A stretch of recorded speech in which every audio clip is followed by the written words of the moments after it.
touchdown run by the magical quarterback, Lamar Jackson. Big Keith Trailer, look at him rumble. Utter punts crashing into your end zone for a brand new episode. 100% prediction rate last week. Show me the money, Jerry. Show me the money. This is not Detroit, man. This is the Super Bowl. Touchdown! No! No! 24-yard attempt. Oh, he hits the upright. It's no good. Derek Johnson, the all-time leading tackler in the history of the Chiefs. And he misses it. That's impossible. The Cardinals have knocked the Vikings out of the playoffs.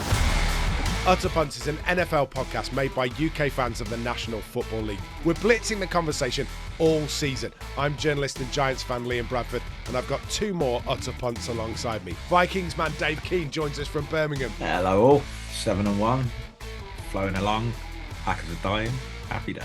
Alongside me here in Manchester is Ravens fan Dan. Yeah, so 5 out of 5 last week gives us 80% on the year, which according to Jim Irsay means we're the topmost quartile of the uppermost quartile of prediction companies. Fantastic, thank you. We're the most winningest, I think. Coming up, big game reviews, a look ahead to week 10, our Utter Punts of the week, and we'll help you make some money with our bet builder. Thanks for being with us, you Utter Punts.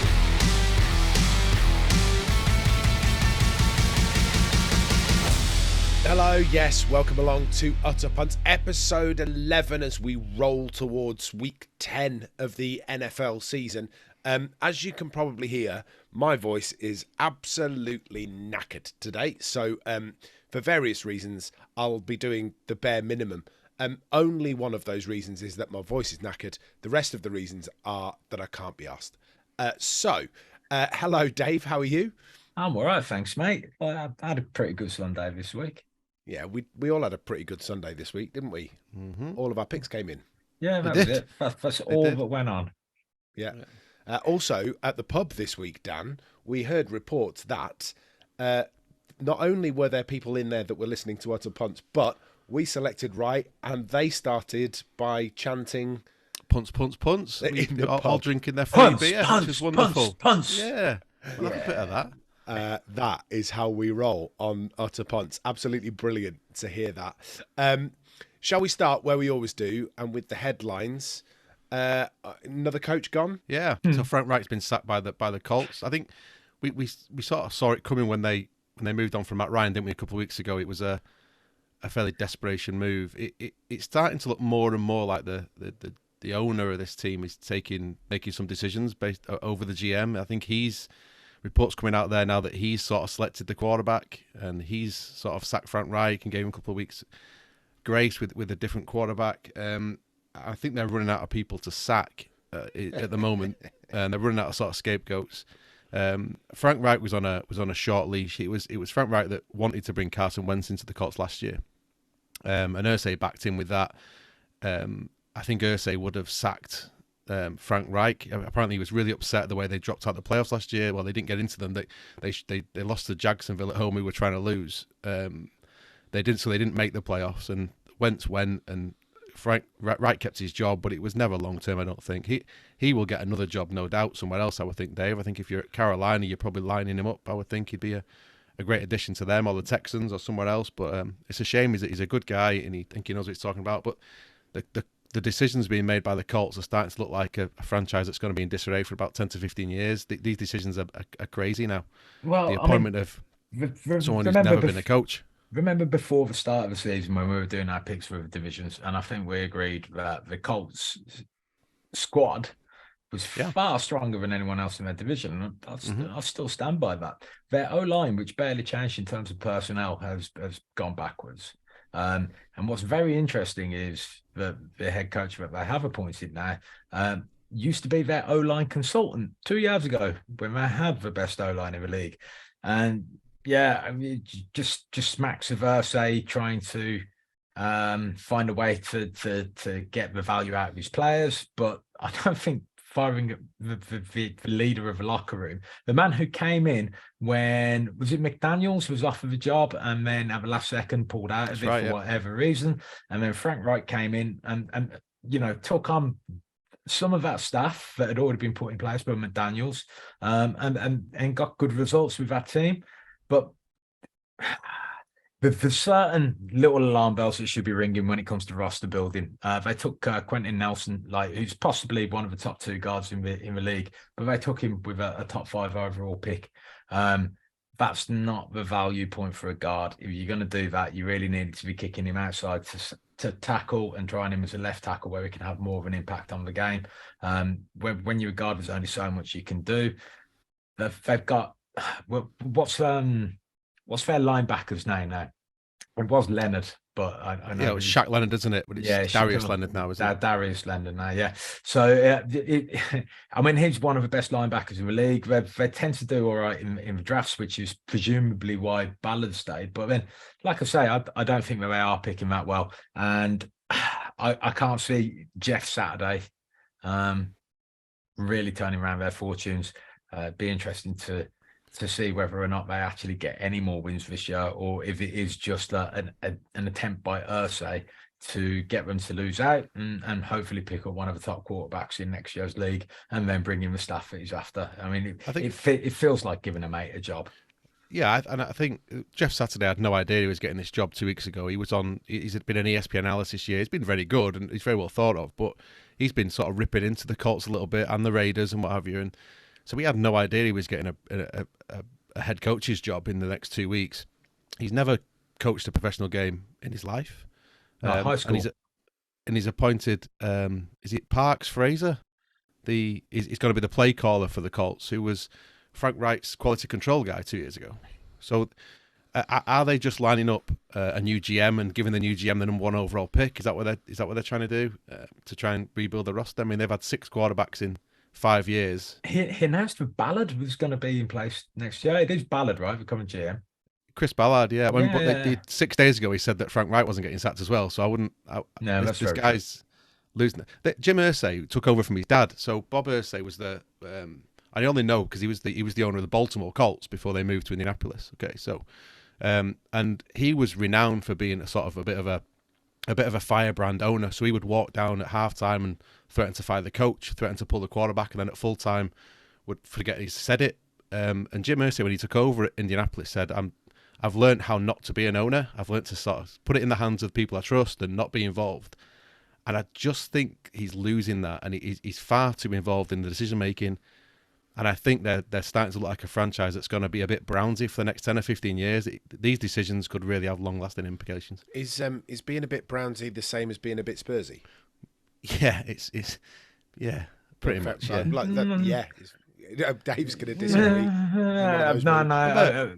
Spurs might not win anything, but they tend to compete and have the odd little victory. Being a bit Brownsy is more. It's more like being Blues. I was going to say something like being Birmingham City. Yeah. All right, fair enough. If there were relegation in the NFL, they'd definitely be in that position. Yeah. Let's move on. Considering we're talking about coaches, I thought this was quite a nice one that Dan came up with a little bit earlier today. Halfway point, Coach of the Year votes. Who gets your vote for Coach of the Year?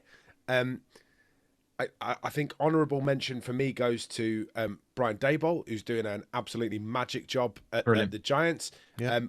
Right now, I don't think I can give him my full vote. I think that still has to go to Andy Reid, who, again, last week turned round and proved that there's nothing that he can't do against the Titans, a team that he was 2-9 against up until last week, and he turned around that fairly magic victory, and albeit with the help of a star quarterback in Pat Mahomes. You're going to hear about that in the roundup. They were 15-point favourites, by the way. Yeah, 15.5. 15.5-point favourites in that game. Yeah. I wrote 2 down. I wrote Brian Daboll down because I think we mentioned one of the first podcasts we did. You asked the question, Liam, is it a good idea that he's not doing his own play calling? You remember we had that discussion, and Dave and I sort of said, actually, it's probably a good idea that he's not, so we can focus on the rest of the team. Now, they haven't added that much talent to that roster, I don't think. There's nobody, sort of Kayvon Thibodeau, I suppose, but they're not sort of jumping out as defensive rookies of the year or offensive rookies of the year, the people they've drafted. So with the same level of talent, he's got them to be a real professional outfit, and I think that's all coaching. That's not recruitment. That's not anything else. That's just coaching, and that's just having the locker room, having the all-round team. So I think he gets a vote from me. I thought you were going to pick him though, so I picked Mike McDaniel from the Dolphins. because although they have spent a bit of money, but he was a real project coming in, and he's a real character. He's a real sort of different sort of human being that we normally get as an NFL head coach, and I like it. If you think the turmoil that the Dolphins had pre-season with losing draft picks for tampering and their owner being fined and not allowed near the franchise, and all the stuff they've had this year with Tua, they've had 3 different quarterbacks. They've had to negotiate all of that with 3 different playbooks, and they're 6-3, and they look a real threat.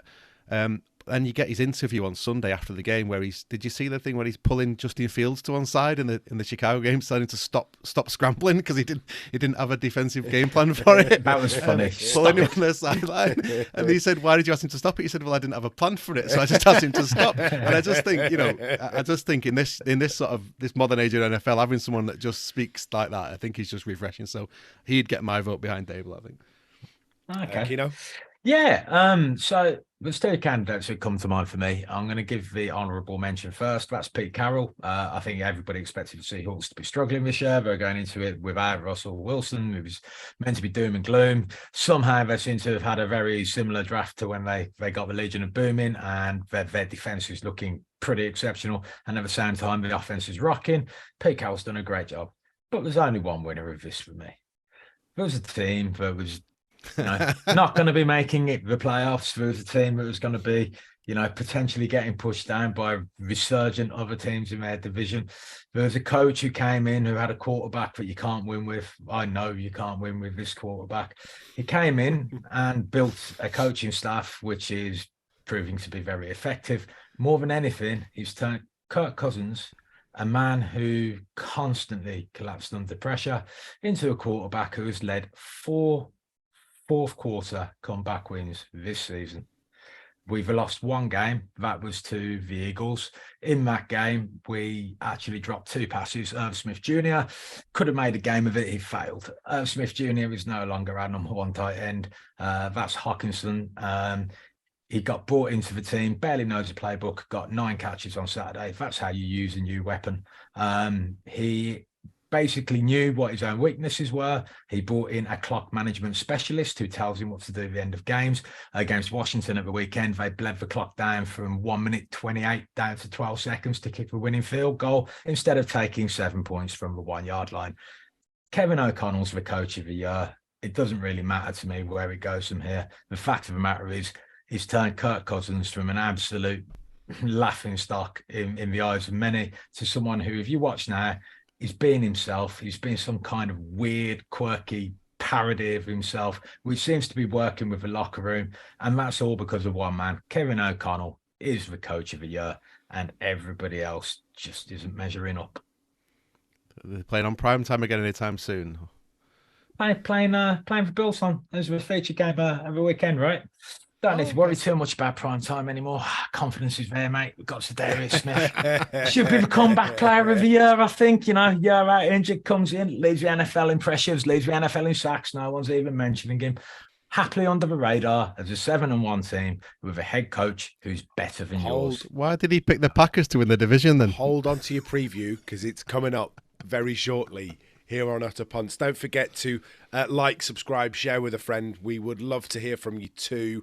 We're hearing from more and more of you actually on all of the socials, but it would be really good if you could just send us a message. If you've got something that you want to talk about, if you've got a headline that you think that we should be discussing, or even a talking point from the NFL, drop us a line either on Twitter or on Instagram. At Utter Punts UK on Instagram, at Utter Punts Pod on Twitter. We would absolutely love to hear from you.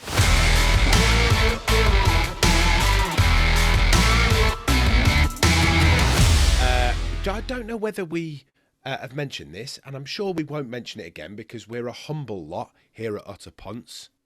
I've got to say, we make sure that we, really humble in our approach. Modest. Yeah, modest. Absolutely right. 100% in the picks last week, boys. 100%. Week 9 in the NFL. Don't you forget, we nailed every prediction. Here it is, all wrapped up. First stop, the Philadelphia Eagles at the Houston Texans, 8-9.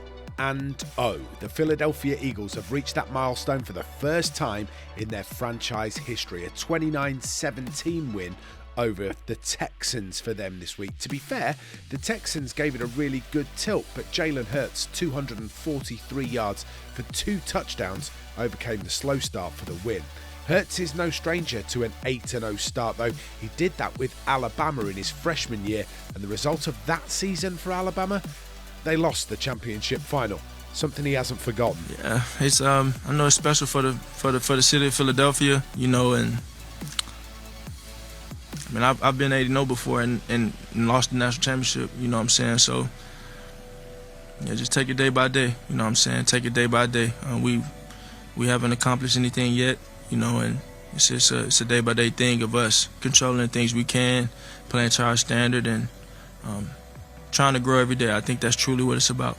Miami Dolphins at Chicago Bears next. I know the lads take the piss out of me for my perceived soft spot for the Bears, but my real soft spot is for Justin Fields, and let me tell you, he came pretty close to upsetting the odds in a 35-32 win for the Dolphins. It took Tua's 3 touchdowns and Tyreek Hill's 143 receiving yards to overcome a record rushing effort from the Bears. Fields managed 178 rushing yards. That's the most ever scored in the regular season by an NFL quarterback. He crowned that with a touchdown and 3 more thrown into the end zone. The first player since at least 1950 with at least 150 yards rushing and 3 touchdown passes in a game. Probably fair to say that neither defense did an awful lot to stop the other side.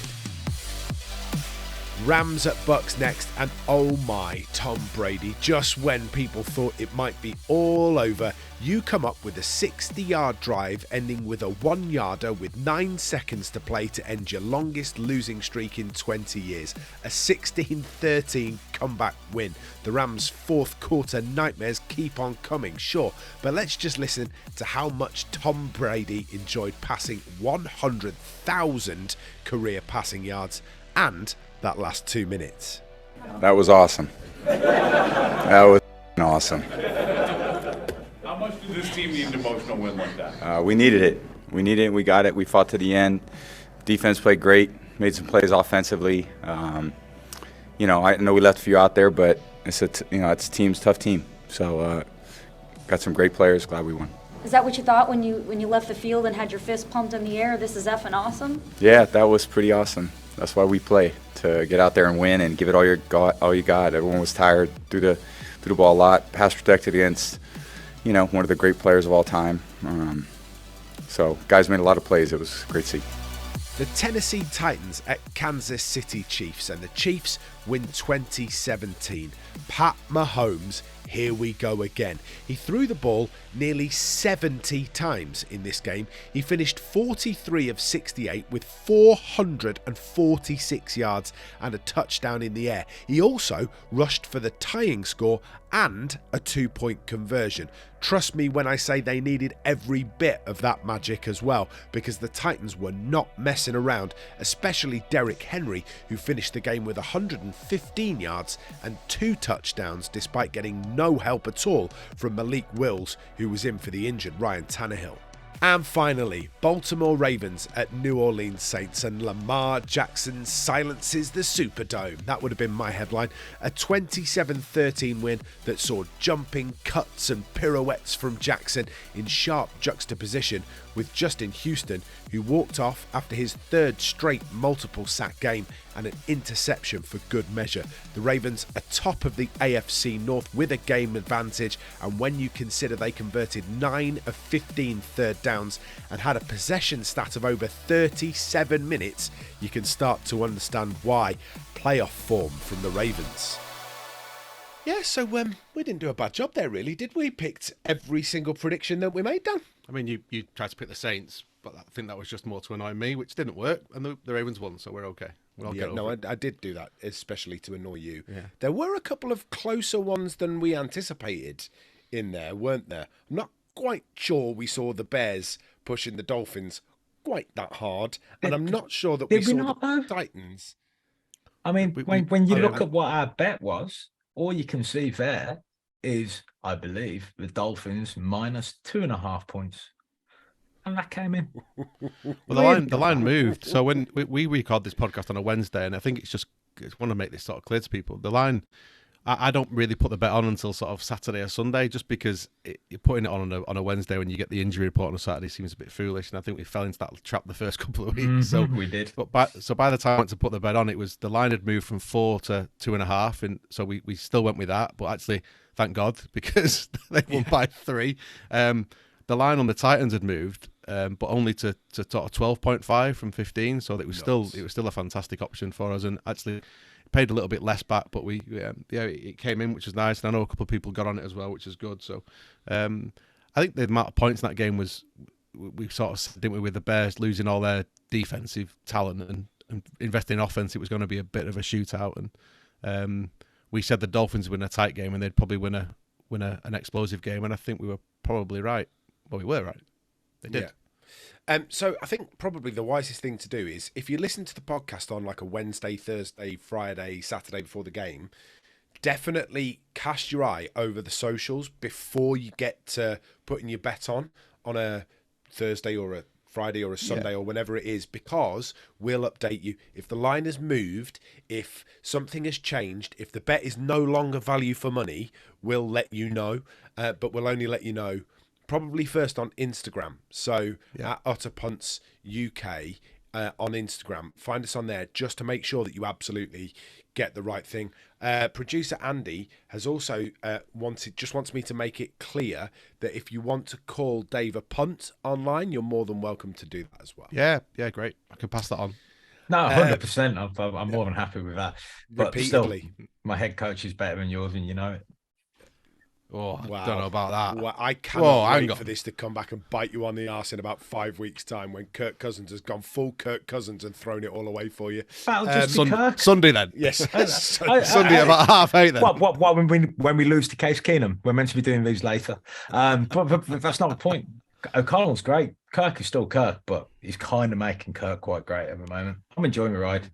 Yeah. Everybody should get on board. Clip that up. Dave Keane has just said kind of great. Kirk Cousins is kind of great. Have you seen the footage of him dancing on the plane? I don't care. The fact that you have come a long way. It's like personal progression. It's been a big journey for you, nice to Dave. see, isn't it? Yeah, it's nice like to see. Growth as a human being, and we appreciate it. I'm still, writing a movie about what would really be his murder, but that's just for past.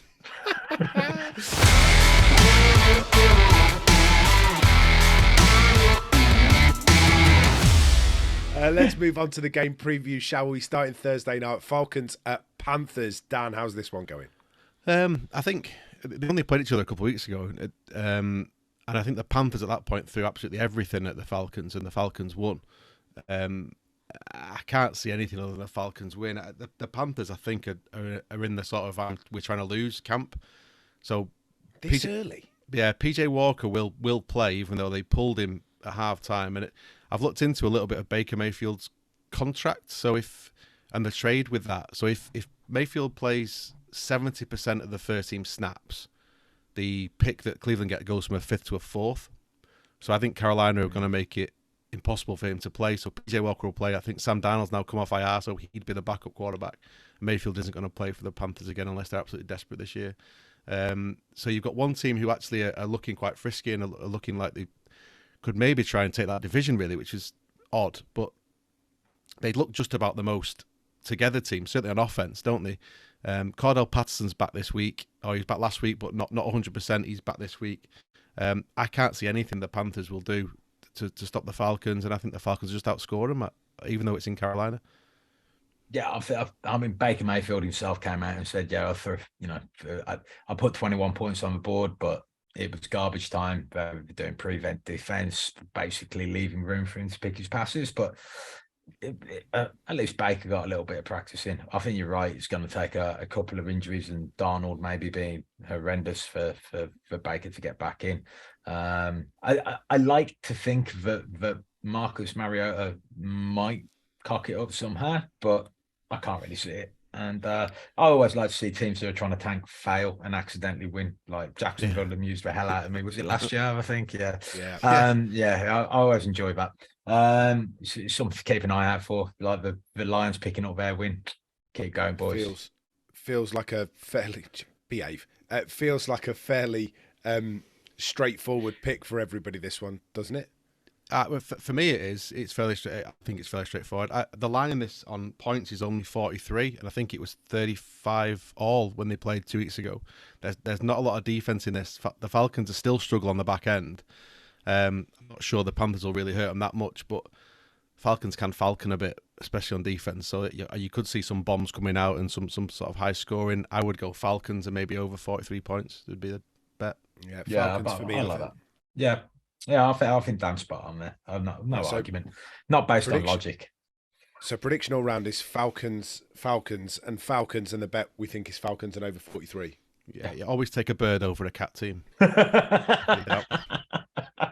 What if it's an eagle? Oh, it works. It still works. It always works. Over a cat team. Yeah. Oh my God. Oh, that's brilliant logic. That brings us neatly on to the Seattle Seahawks, doesn't it, ladies and gentlemen, at the Tampa Bay Buccaneers this week. Now, this has been made a little bit more interesting after Tom Brady went full Tom Brady and went 60 yards to chuck a 1-yard completion into the end zone after a flag on the previous play to win his last game and break a skid, the longest skid in his 20-year NFL career. Fairly incredible. That being said, Gino? Yeah, it was incredible up to the point where they'd only scored 9 points in the previous 59 minutes against the Rams team that wasn't very good and kept giving them the ball back. Fair play to Brady. He did get them there, but they failed on the drive before that and only were lucky to get the ball back for a second attempt at it, which they did take. I think we can all agree the Rams aren't very good. Also, they're not playing well. We'll come to that a little bit later. Miss Kevin O'Connell. There you go. I think they missed something. So the Seahawks are underdogs in this. The Bucs are favourites, and I don't know if people think the Bucs are playing at home. They're not. They're playing in Munich. This is the first sort of European non-London game. So this is in Munich. So it's the Seahawks and Bucs playing in Munich. So it's not really a home game for the Bucs at all. So I don't really see how the Bucs are favourites, Dave. I don't either, not against the Seahawks defence. Their O-line is just still so porous. They're struggling to move the ball. But if the Bucs defence can keep them in it, great. And maybe they can, if they can work out a way of putting Geno off his game. But for most games of this year, he's been pretty spectacular. I think he's been a little bit wobbling too, according to PFF grades. But yeah, it seems to be a Seahawks victory to me. Brady motivated and Brady with a little bit more headspace last week. Obviously managed to produce a win, but the team were in it for him. Traveling over to London, it's a different kind of build-up, and it won't feel like a home game, and the crowd won't be as noisy, or they'll be equally noisy. So, yeah, I can see the Seahawks running away with it a little bit, to be honest.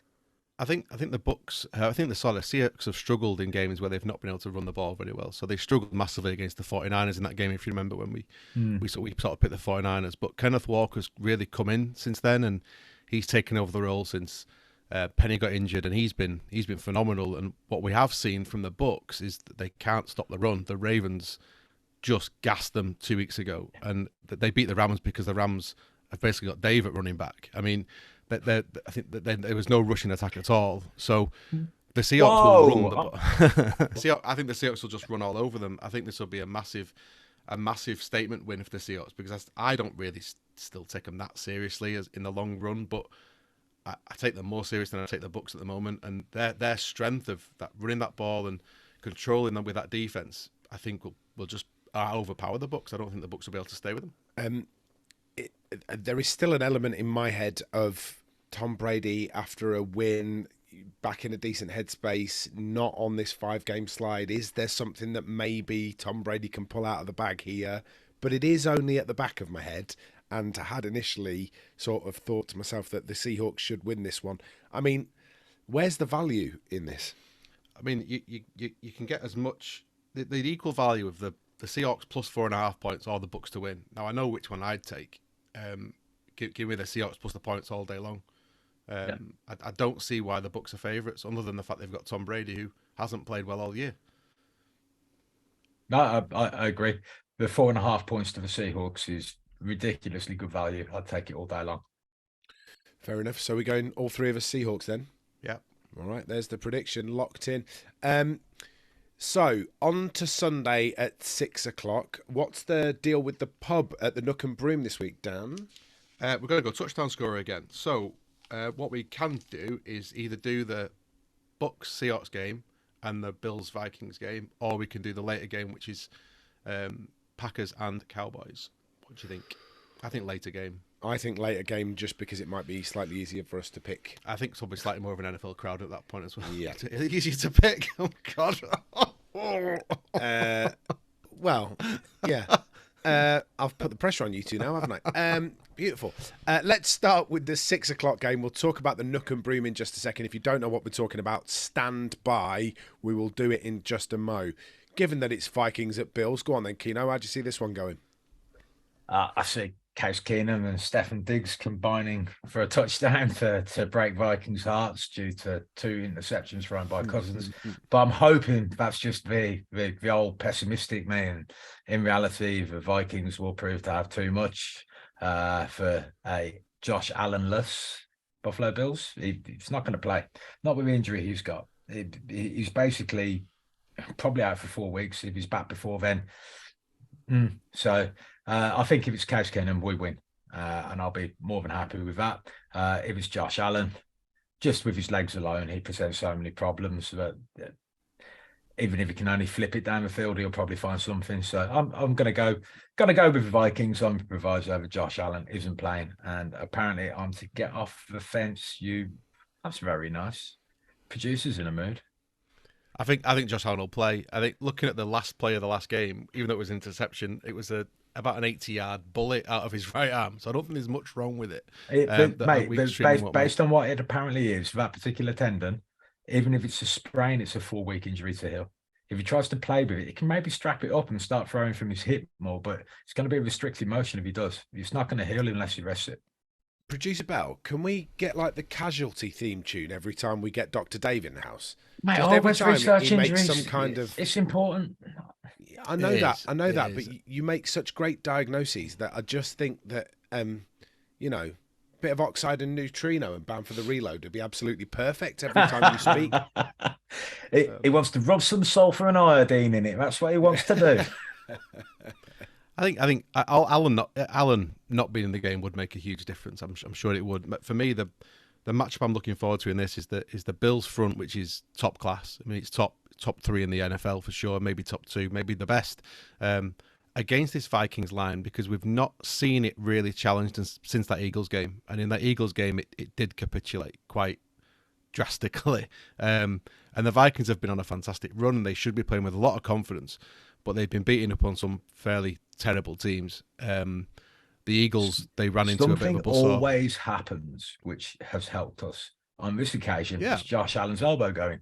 That's why I'm saying I think we win. If it was Josh Allen 100%, I'd be delighted if we could stay within 7 points of their place. Absolutely delighted. But if we can't beat them with Case Keenum in, who is, by the way, 5 to 6 years after he threw the Minneapolis Miracle and, gave me probably my happiest moment as an American football fan. I love the guy. He's a little legend.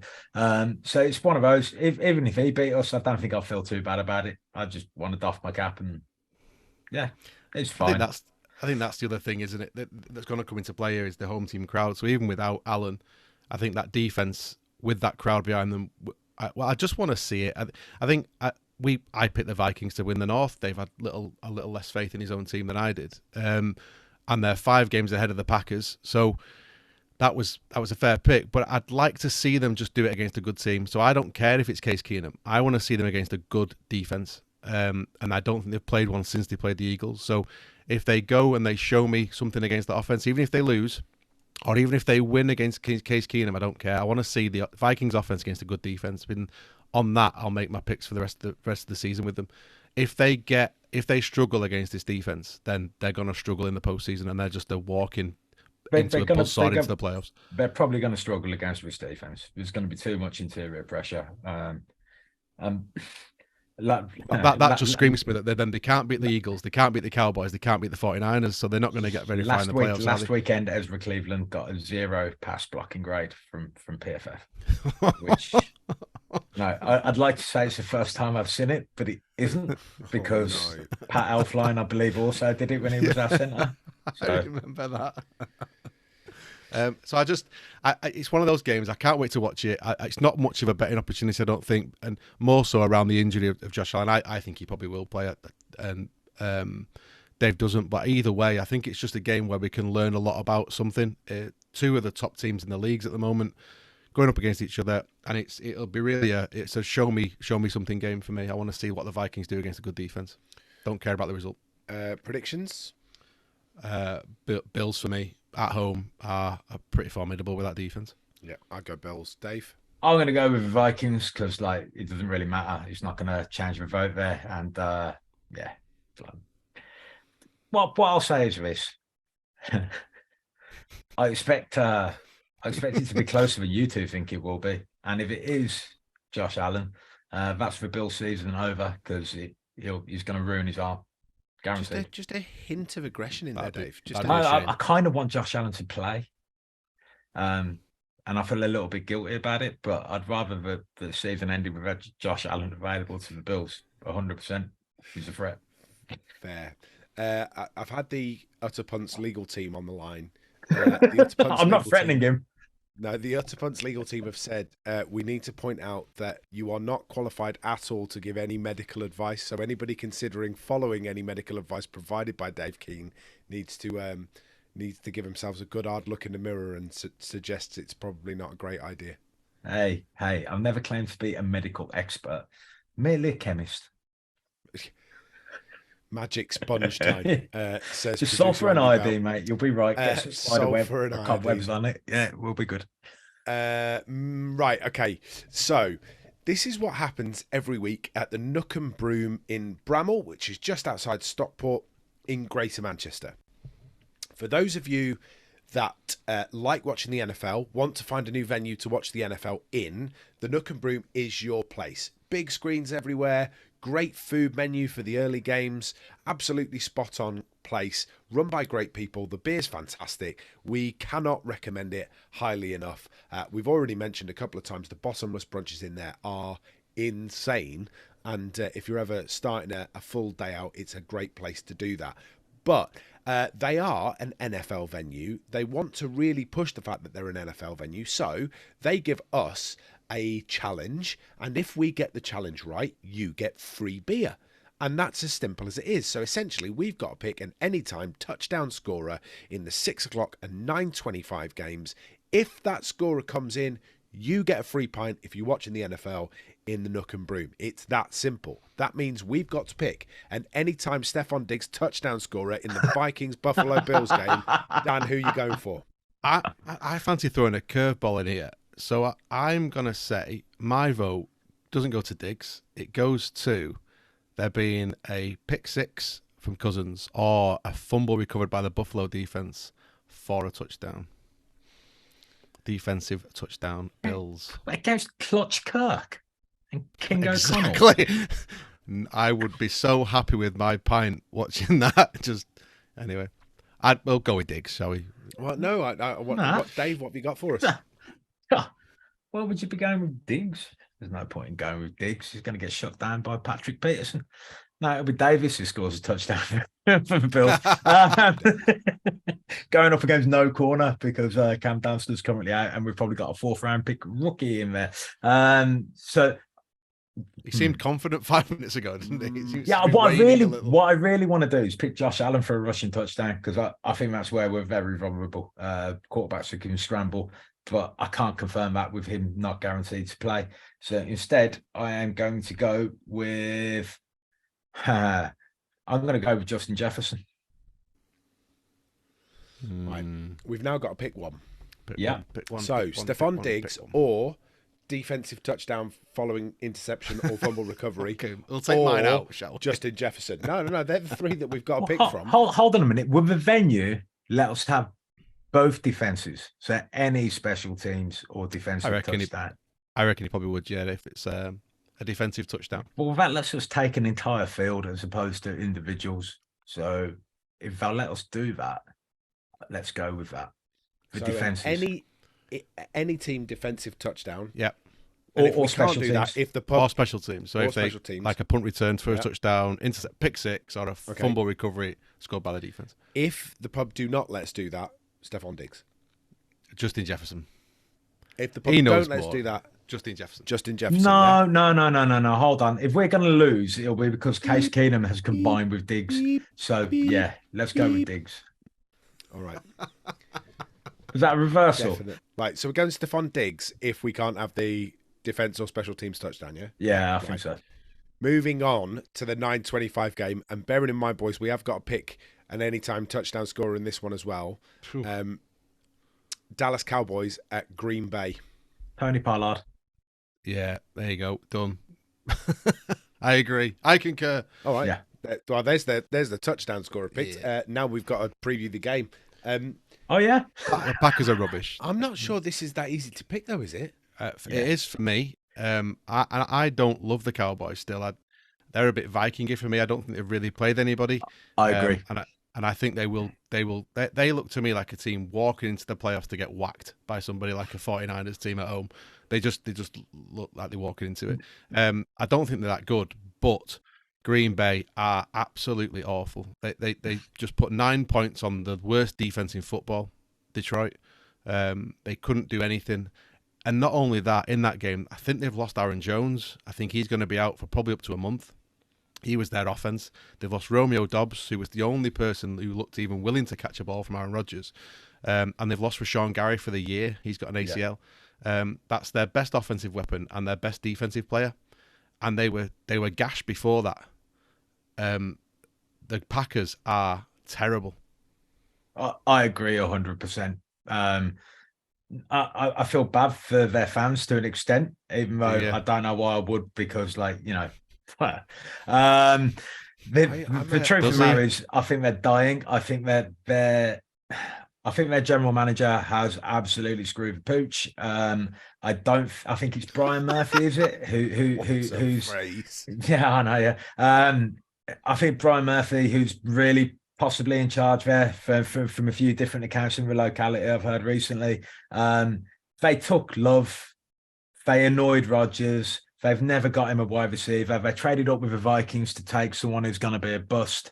How's he not been fired? It's because they don't have owners. They have a maximum 4% share ownership. They're really in trouble. They're due a couple of decades of woe. Right, so Cowboys all round then. The bet, Dan? I think it's just Cowboys to win, and I don't think there'll be many points in the game because I think the Cowboys will just strangle that the Green Bay offense. So I think they'll just run the ball. So I think Cowboys win and under 48 points to me looks good. Right, two things. We've got to move on swiftly because we're running out of time. That's the first one. The second one is, Dave, you're being far too reasonable today, and it's disconcerting. It's really bothering me. So if you could, for at least the last two, be your usual, narky, aggressive self, that'd be great. LA Chargers at San Francisco. Well, you haven't even asked me for my opinion on the last game. I mean, come on. I mean, you cut me off. You don't let me have a view, and then you tell me I'm meant to be confrontational. Yeah, and you've responded in a perfect manner. Chargers at 49ers. Dave, you go first. Go on. Well, Chargers at 49ers. 49ers at the moment. The Chargers are struggling. I don't think Herbert's fit. I don't think the head coach is having too much of a great time at the moment. They've been hit by injuries on their defense as well. And the 49ers basically just completely evolve their offense with McCaffrey there. I don't know if Deebo Samuel's back this weekend, but I think he might be. That leaves them pretty multifaceted. And I go so far as to say, I think the 49ers are a team that Jimmy Garoppolo will potentially take to the Super Bowl game twice, which just goes to show if they have someone half decent in there, they'd probably be favourites. Yeah, I couldn't believe the Chargers have got a better record at the moment. So the Chargers are 5-3 somehow, completely under the radar, I think, aren't they? And they started hot. 4-4. They did, and remember they lost a few weeks ago, 38-10 10 to the bloody Jaguars at home, and it was looked like they've been written off completely. And they've sort of certainly brought it back round with some decent wins, but I think it looks like a terrible matchup for them. Yeah. I don't think Keenan Allen's fit. I don't think Mike Williams is fit again. So they've got no wide receivers other than Josh Palmer. I don't think Eckler will do much against this 49ers front, which looks healthier again. So Ebekam will be back this week. Obviously, Nick Bosa's now back and starting to look. He's looked a lot better last week again. Fred Warner's back in the center of their defense. They look a real dangerous team to me, the 49ers. I would probably put them as the second best team in the NFC for now, and I think at home I'd expect them to beat the Chargers fairly comfortably. I can't disagree with anything you've said. So 49ers for me. Yeah, 49ers for me. And 49ers for me. Where's the value, Dan? Any bet that you have picked out here? I think this will be quite a pointy game. So I'm sort of loving banging the unders at the moment, and it's been the lowest. I think it's been the lowest scoring start to an NFL season for some time. But I think every now and again there's been a game every week that's just exploded, and I can see this being sort of a massive point. I could see the 49ers dropping a 40 bomber on somebody eventually in the next few weeks. I think it might be Sunday.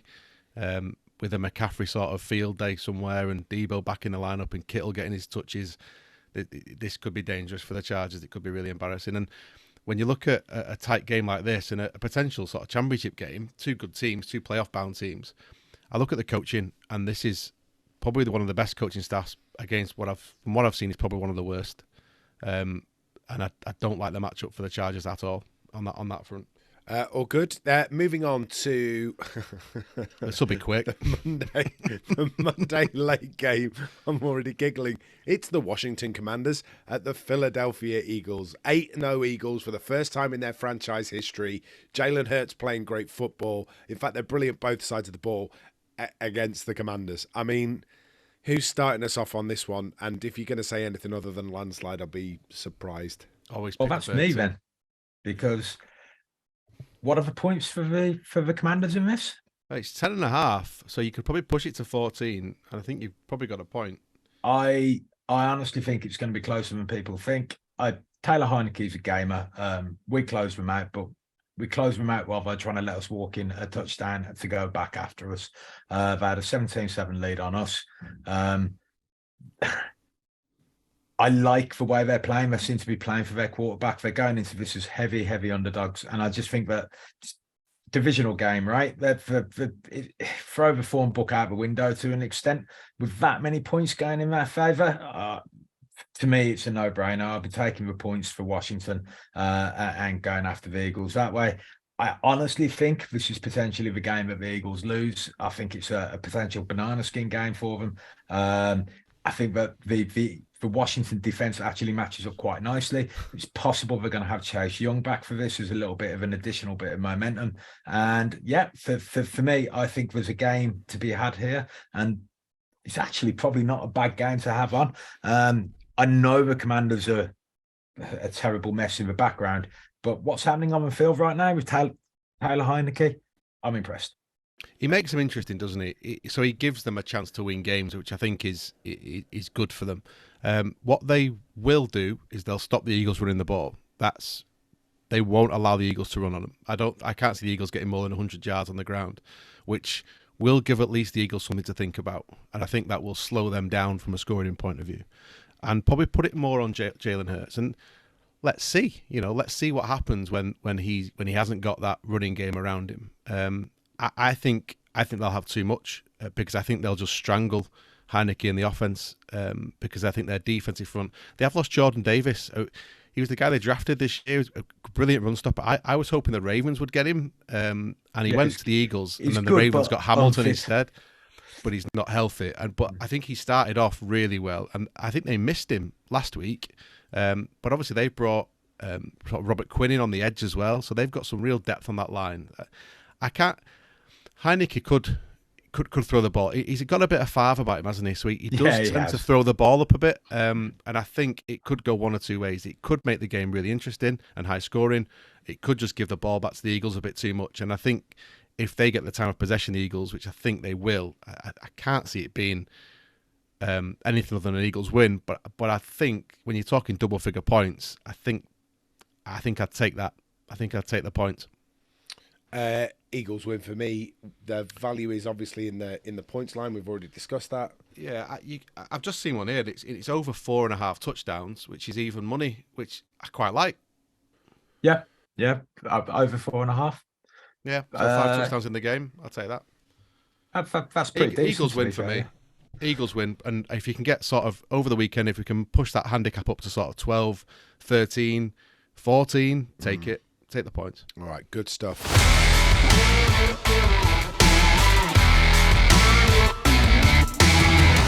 I think that's us all rounded up and sorted, apart from the bet that we will be putting on this week, which will be a double or a treble or a multiple or a single or a something, where we go basically, this is your one bet of the week. Yeah. Which way have you gone? So as it stands at the moment, with the points as the way they are, so we won. We obviously, we said last week we got a £100 free bet courtesy of Sky Bet. So thanks very much for that. It's the first one we've actually landed, which was nice. Second one we've landed, which was nice. Sky Bet don't. So even though so they're in for trouble now, aren't they? Because we've got to go on a steamrolling run, aren't we, all the way to the Super Bowl and win £1 million. We've had to obviously give the £100 out. The free bet comes back, so our winnings was 144.73, and we're going to put that all on. We're going to go for this again, and we're going in for a double. So we're going for the Seahawks plus 4.5 points in the Munich game, and then over 34.5 points in the Cowboys Packers game. Yep. That double pays just over even money again. So that 144 at the moment becomes 292. I will put it out as we put the bet on, in case the line just moves a little bit, because we also looked at the 49ers in the late game instead of the points in the Packers game. So if something funky happens in that with injuries, then we might switch it. In which case, keep an eye on Instagram and Twitter at Punts UK, on Instagram at @UtterPuntsPod, on Twitter, if you want to be absolutely up to date with the bets that we're putting on. That's the way to do it. And just as I say that, it's the 2-minute warning siren, which means it's Utter Punts of the Week nominations. Dan, why don't you go first on this one? All right, so I'm going to be fairly controversial and pick somebody that I really like, Sean McVay. Okay, so Whoa! Yeah, I know. I said at the start of the season that I thought the Rams might struggle because the offensive line was terrible, but I had confidence that he would sort it out. He hasn't. They've had a bye week, and he still hasn't fixed it. And offensive line, yes, talent is great, but it's all about coaching. So if you've got a good coaching team, the offensive line can be coached up, whoever they are. I'm going to give you a bit of a stat about the Bucs game on Sunday. So Cooper Kupp went for 8 catches for 127 yards and a touchdown. Fantastic. Really good. Matthew Stafford dropped back another 19 times in that game to throw to different wide receivers. They achieved 30 yards out of those 19 dropbacks. That offense is terrible. They haven't got a running game. They haven't got an offensive line. And he's supposed to be this wonder coach that can fix it. He's not fixed it. It's too late. They're desperate to try and bring somebody in. They were desperate to try and ship their number 1 draft pick, Cam Akers, out. They haven't been able to. They haven't brought anybody in. They haven't done anything to fix the offensive line. And they're not going to make the playoffs as defending champions. And it's a disgrace. And you're an utter punt, Sean. Wow. I'm going to go with somebody that I've gone with previously. Mr. Jerry Jones. Jerry Jones. Jerry somehow has it in his head that players don't get injured on artificial surfaces. Jerry somehow has it in his head that artificial surfaces are the way forward. Jerry somehow got it into his head that artificial surfaces are the absolute zenith of playing surfaces. Do you know what I say, Jerry? I say absolute bull. No, the only advantage to an artificial turf is lack of maintenance. It means that you don't have to have your special lights and your people on that are mowing it and your grass painters and all of that jazz. You might save yourself a fortune in terms of grass maintenance costs, but you're going to cost yourself a fortune when Dak Prescott's foot falls off again. You're an utter punt. Here. He cited one stat from last year. It's craziness. My utter punt of the week is a gentleman you might not have heard of. He's a gentleman called Steve Patrick. And the reason he's the utter punt of the week is because somehow he managed to tackle a safety who's about to break up a pass, despite the fact he's actually a line judge.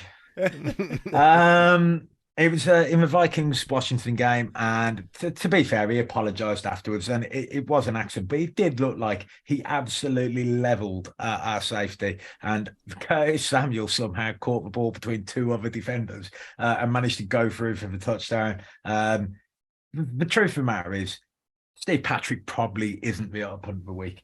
Instead, I'd argue it's the NFL officials who, for some reason, do not have it in their rule book that when a referee has a material impact on a game, you don't replay the down. It's insane, all of the rules that they have, and yet that is not in there. So, effectively, if you want to rig a football game, like, just find an NFL referee who wants one final big payoff before he goes into retirement and see whether or not he'll put his own neck on the line to make a tackle on the goal line for you. Utter Punts would, at this juncture, like to point out that that is not what we are suggesting has happened in the game against the Vikings last week. Instead, it's more of a theory of what could potentially happen if the rule change isn't implemented that Dave would like. Please, NFL lawyers, we do not in any way suggest that that is what happened in that game last week. We've run out of time. Dave, thank you very much indeed. Pleasure. Dan, always a pleasure. Thank you. All right, good stuff. See you next week on Utter Punts. Don't forget, like, subscribe, share with a friend.